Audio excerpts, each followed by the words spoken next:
नमस्कार। आज हम गणित के एक दिलचस्प अध्याय परिमेय संख्याओं का अन्वेषण इस पर थोड़ी बात करेंगे। इसमें ना कुछ सरल समीकरण दिए हैं और बताया है कि कैसे उनको हल करने की जरूरत पड़ी तो नई नई तरह की संख्याएं सामने आई। तो आज की हमारी चर्चा का मकसद यही है कि ये जो संख्याओं के अलग अलग समूह हैं, जैसे प्राकृतिक, फिर पूर्ण, पूर्णांक और परिमेय संख्याएं, ये आखिर क्यों और कैसे बने, मतलब ये समझने की कोशिश करेंगे कि गणित कोई एकदम से बनी हुई चीज नहीं है, है ना। ये जरूरत के हिसाब से बढ़ता गया है। चलिए इसी नजरिए से देखते हैं।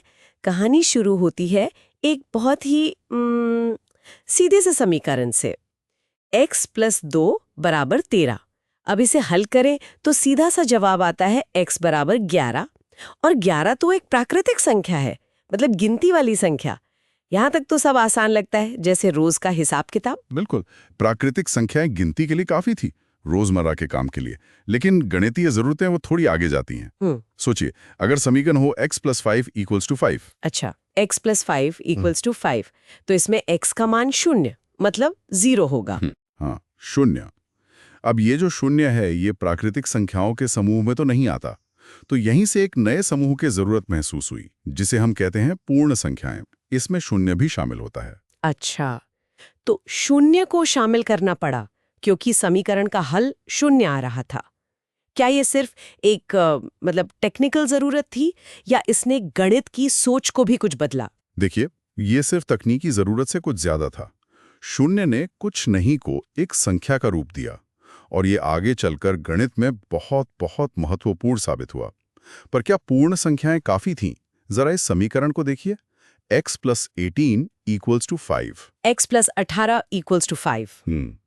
इसे हल करने के लिए तो x को -13 होना पड़ेगा।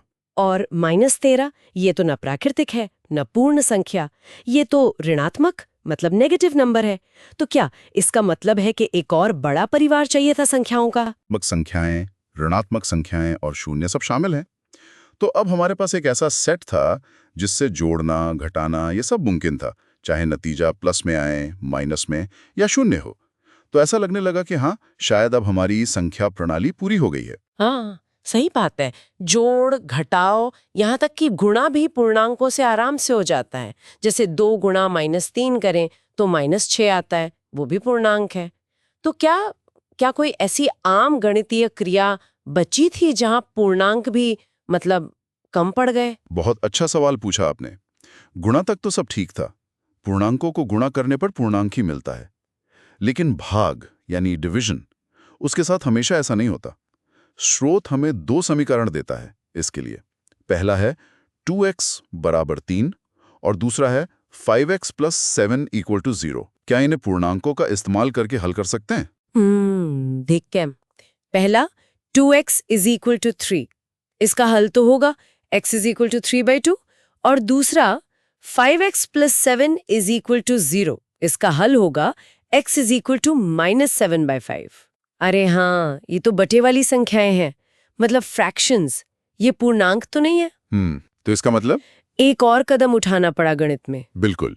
यहीं पर परिमेय संख्याओं यानी रैशनल नंबर्स की जरूरत सामने आई। ये वो संख्याएं हैं जिन्हें हम PQ के रूप में लिख सकते हैं, जहां P और Q दोनों पूर्णांक होते हैं, और सबसे जरूरी बात, Q 0 नहीं हो सकता। अच्छा, हाँ, Q 0 नहीं हो सकता क्योंकि 0 से भाग तो परिभाषित नहीं है ना।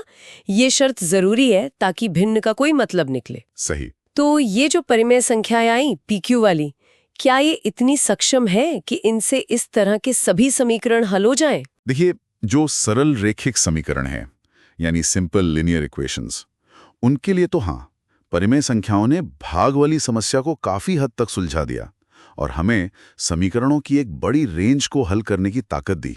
यहां समझने वाली मुख्य बात यही है, जो स्रोत बार बार कहता है, गणितीय सिस्टम कोई पत्थर की लकीर नहीं होते। वो समस्याओं को सुलझाने की हमारी जरूरत के हिसाब से विकसित होते हैं।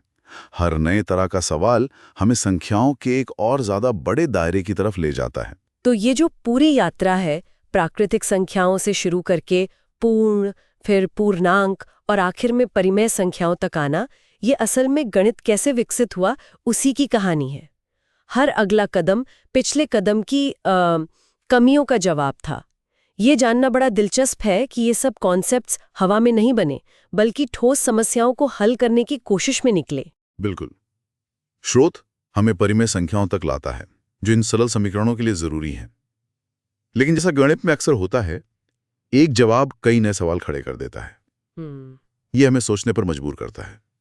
क्या परिमेय संख्याएं हर तरह के समीकरण के लिए काफी हैं? सोचिए x² = 2 जैसे समीकरण के बारे में। इसका हल क्या होगा? x² = 2।